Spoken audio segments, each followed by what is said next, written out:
In the beginning was the Word.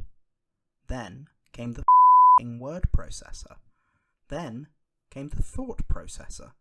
And then came the death of literature. And so it goes. That right there is an opening to a chapter from a famous science fiction novel called Hyperion by Dan Simmons, which I recommend you should read. But the relevance to this deck profile is that we're playing Agents today, and obviously one of the main cards in that deck is Master Hyperion.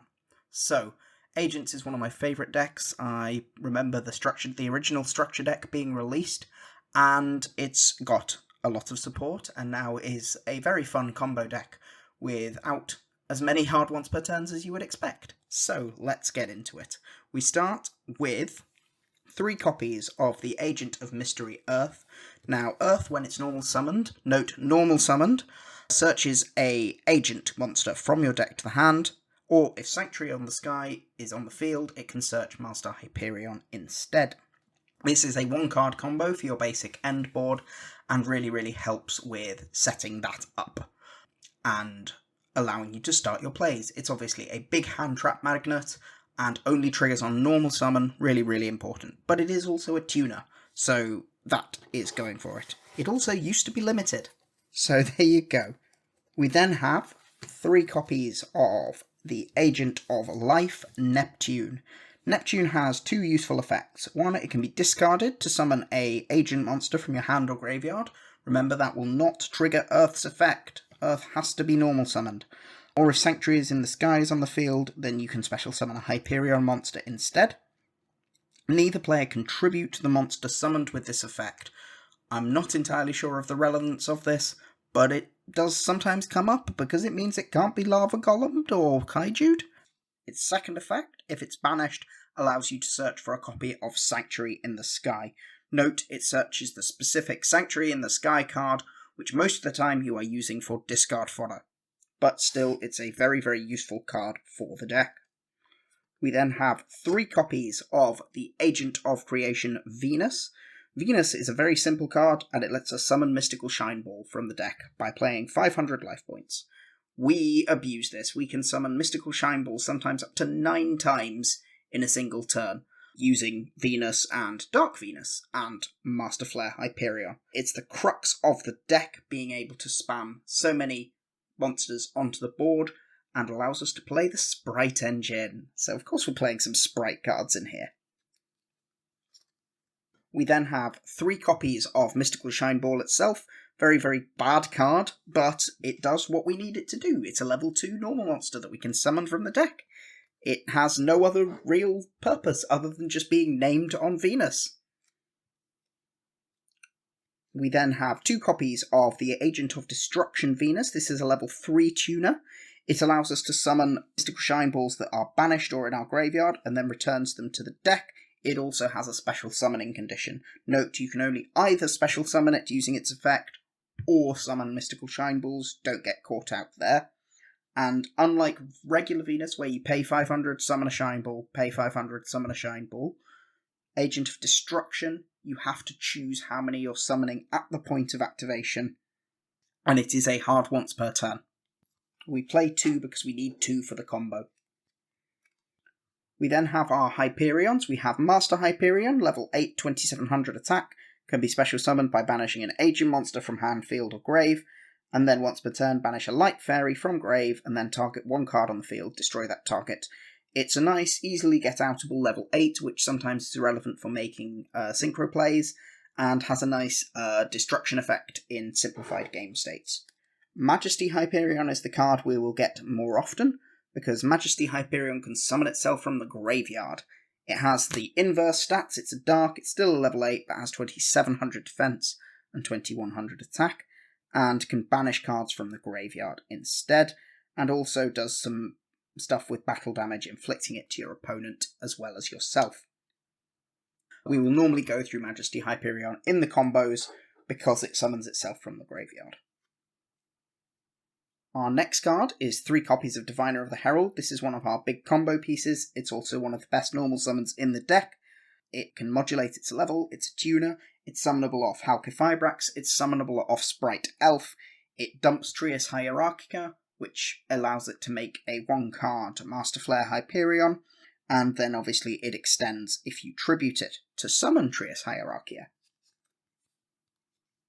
We then have our Trias Hierarchia package. We play 1 Trias Hierarchia, which allows us to summon itself by usually just tributing the Diviner, although if we are in later stages of the game, then we can almost sometimes do a semi-Guardian Chimera-esque play by tributing 3 monsters, popping a card and refilling our hand. Doesn't come up all that often, but does come up occasionally. And then we have 1 Bhutan, which is a level 1 Light Fairy Tuner, which is the most important things it can be, and also can turn a Mystical Shine Ball into a tuner at a pinch. We then have the best fairy in the deck, Guardian Iatos. It's a free special summon as a level 8, as long as we have no monsters in the graveyard. We are not playing any monster hand traps that end up in the grave. You should always begin turn 1, whether you go first or second, with no monsters in your graveyard. And that's the main thing behind it. It's a free summon of a level 8. It's also got a really good stat line for Small World, allowing us to search basically any other agent in our deck. Finally, for the monsters, we're playing the Little Spright package, which I will show you in a combo video at the end how to utilise. Playing Spright Jet and Spright Smashers. Obviously, Jet searches Smashers, which gives us an extra interruption and an out to Mystic Mine. For our spells, we are playing 3 copies of Dark Ruler No More, just as a really good board breaker card. You know what Dark Ruler does by now, it's played very, very frequently. We're playing 3 copies of Ready Fusion. This could be, one of these could be an instant fusion, and in fact it was, until my copy of Ready Fusion arrived in the post literally today. This is used to summon Olvain, the Essence of Vanity, which is the best card in the extra deck, no questions asked. Do not at me. It's instant fusion, but for normal monsters. If you only have 2 and you have an instant fusion, play that. You could also play 4 if you really, really wanted to. 3 Small World. This deck struggles with consistency. It absolutely has to see Venus, Diviner, Earth, and or Neptune to get things going. So Small World really, really helps with turning useless fairies into other fairies that we actually need. Guardian Iatos bridges pretty much everything, bar the Hyperions being level 8.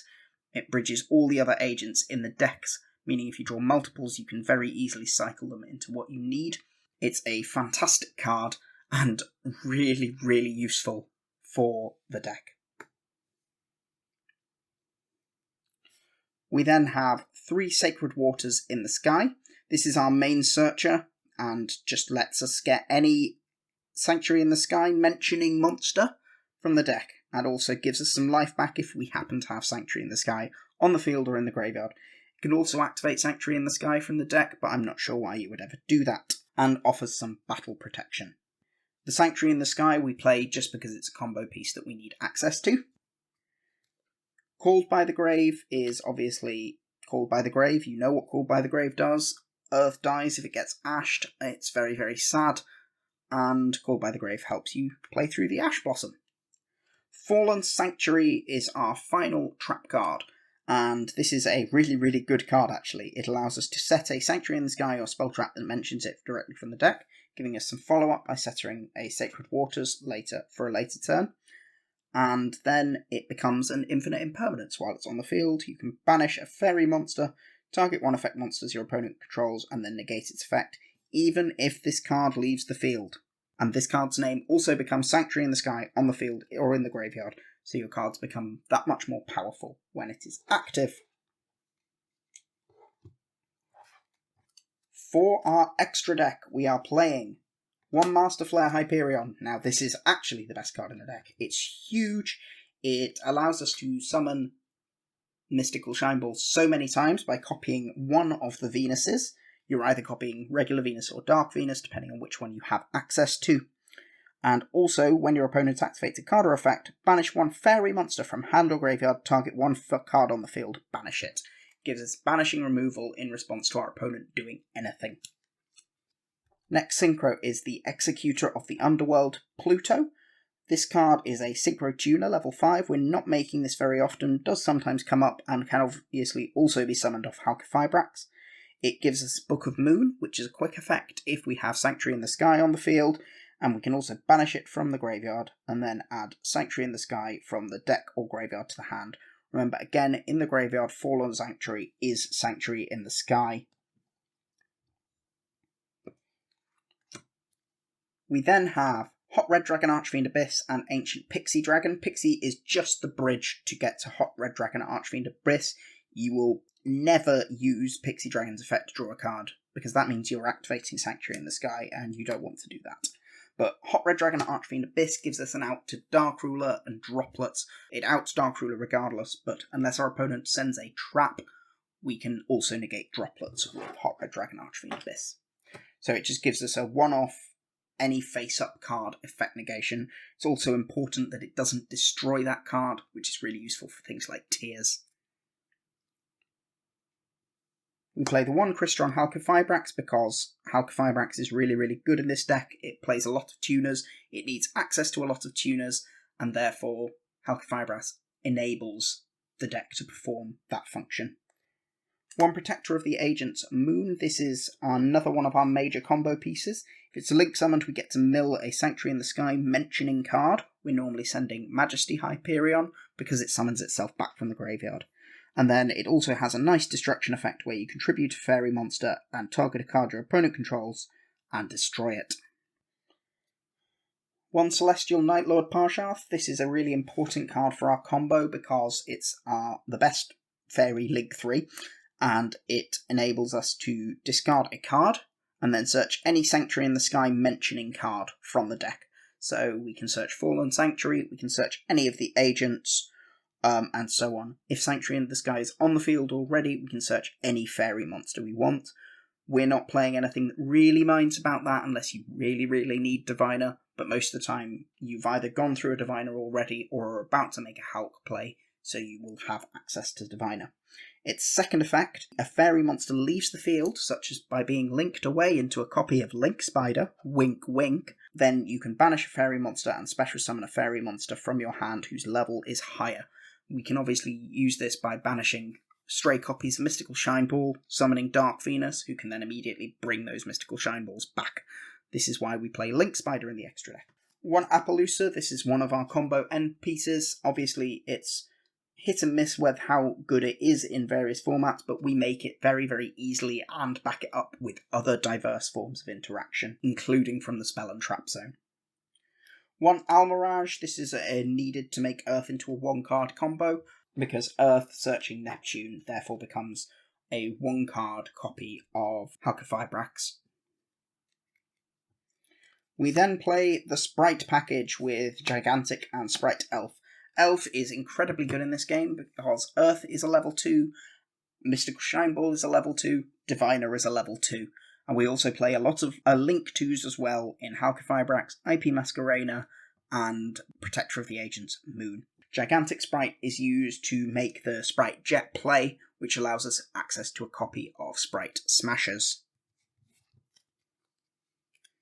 We play the IP Unicorn package. This package has been cut in more expensive versions of the list. They might play a Baron, they might play an Access Code Talker or something similar there.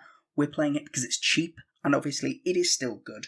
And it means if your opponent super polys away your Mystical Shine Ball, which they'll be reluctant to do anyway, but that's the way of turning off your Smashers, you still have access to a Link 2 on your end board to activate the Smashers, or you just go into a Unicorn after you've used Majesty Hyperion or Hot Red Dragon Archfiend Abyss effect to negate or banish something. Play one Link Spider as a combo piece to trigger our Celestial Nightlord Parshath's effect. And then lastly, the most important card in the extra deck, Alvain, the Essence of Vanity. It is a normal level 2 tuner fairy. This makes it really, really good for the deck. So that's why we're playing it. Ready Fusion becomes a really good starter if your Earth gets hand-trapped, or you just open Eatos and don't have access to a tuner. So it just becomes a really, really useful starter for the deck. So I hope you enjoyed the deck list, and we will show you some combos, and the price will come up on the screen now.